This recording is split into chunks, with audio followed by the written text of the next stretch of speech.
करीब पौने 3 साल हो गया झारखंड में नई सरकार बनी। शुरू में हम लोगों ने सरकार को समर्थन भी किया था और पिछली सरकार में जो काम गलत हो रहे थे, भ्रष्टाचार हो रहे थे, उम्मीद थी कि सरकार उन पर कार्रवाई करेगी, मगर ये सरकार भी फिर उन्हीं लोगों को लेकर उसी रास्ते पर चलने लगी। अब जितनी रफ्तार तेज हो गई है भ्रष्ट आचरण की, मंत्रियों के भ्रष्टाचार की, सरकार में भ्रष्टाचार की, उसको देखते हुए मैंने निर्णय किया है कि अगले 11 अक्टूबर को जब प्रकाश नारायण जी के जन्मदिन के अवसर पर एक सम्मेलन, प्रतिनिधि सम्मेलन हम बुलाएंगे भ्रष्टाचार पर विचार करने के लिए।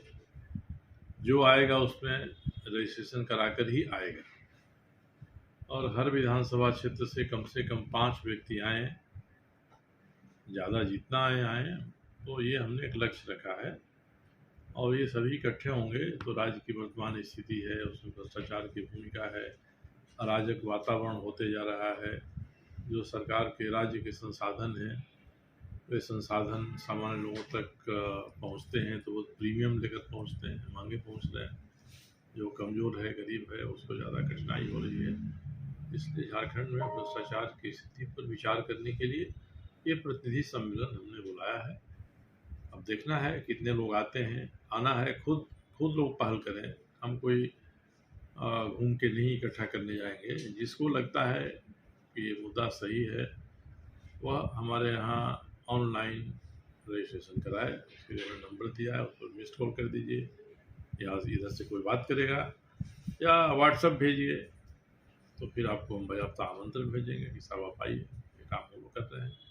और उसमें जो तय होगा उसी के आधार पर आगे का 6 महीने का, साल भर का, 2 साल का कार्यक्रम हो भ्रष्टाचार के विरोध में बनाएंगे। क्योंकि मेरा ये मानना है कि ये भ्रष्टाचार के कारण ही समाज जीवन का हर अंग बुरी तरह से प्रभावित हो रहा है और हमारे शासन प्रशासन में भी कमजोरी आ रही है, भ्रष्टाचार के कारण ही है। इसलिए एक मुद्दा इसको बनाया है। सामने तो उसके सामने वाला ही भ्रष्टाचार है, पुलिस का भ्रष्टाचार है, पीडीओ का भ्रष्टाचार है, सीओ का भ्रष्टाचार है, शिक्षा विभाग का भ्रष्टाचार है।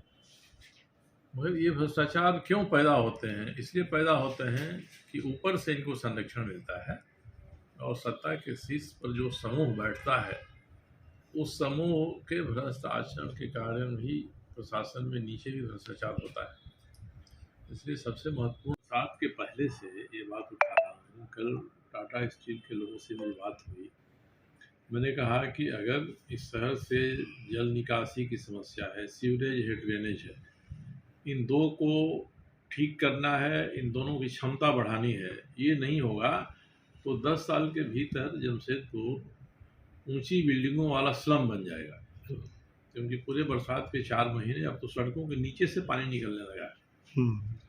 इन्होंने 100 साल पहले जो सीवरेज सिस्टम बनाया था उससे कई गुना आबादी बढ़ गई साहब।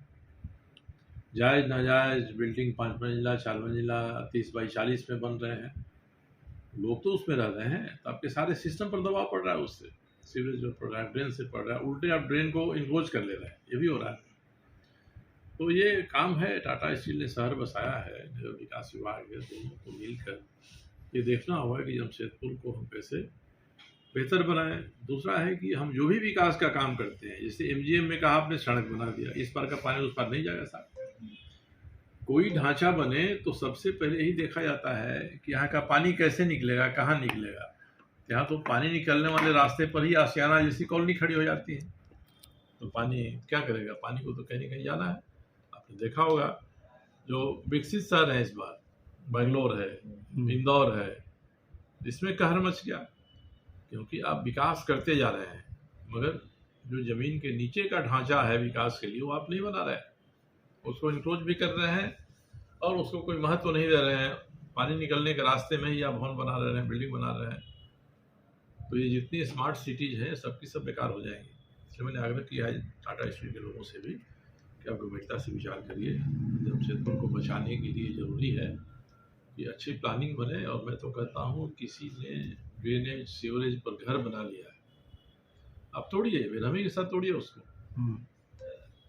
अब एक बात क्या हो गई है, मैंने कहा था कल उनसे भी, डीसी से भी, सब जगह कहा मैंने कि 5 मंजिला इमारत बन जाती है, 2 मंजिल का नक्शा पास है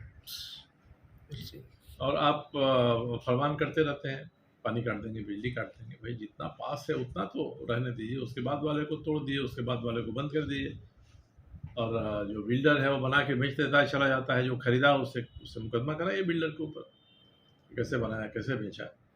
ये कार्रवाई, सख्त कार्रवाई होगी तब जमशेदपुर सही होगा, नहीं तो फिर एक बार सील कर दिए, एक बार खोल दिए, तो इससे तो नहीं चलेगा। Thank you.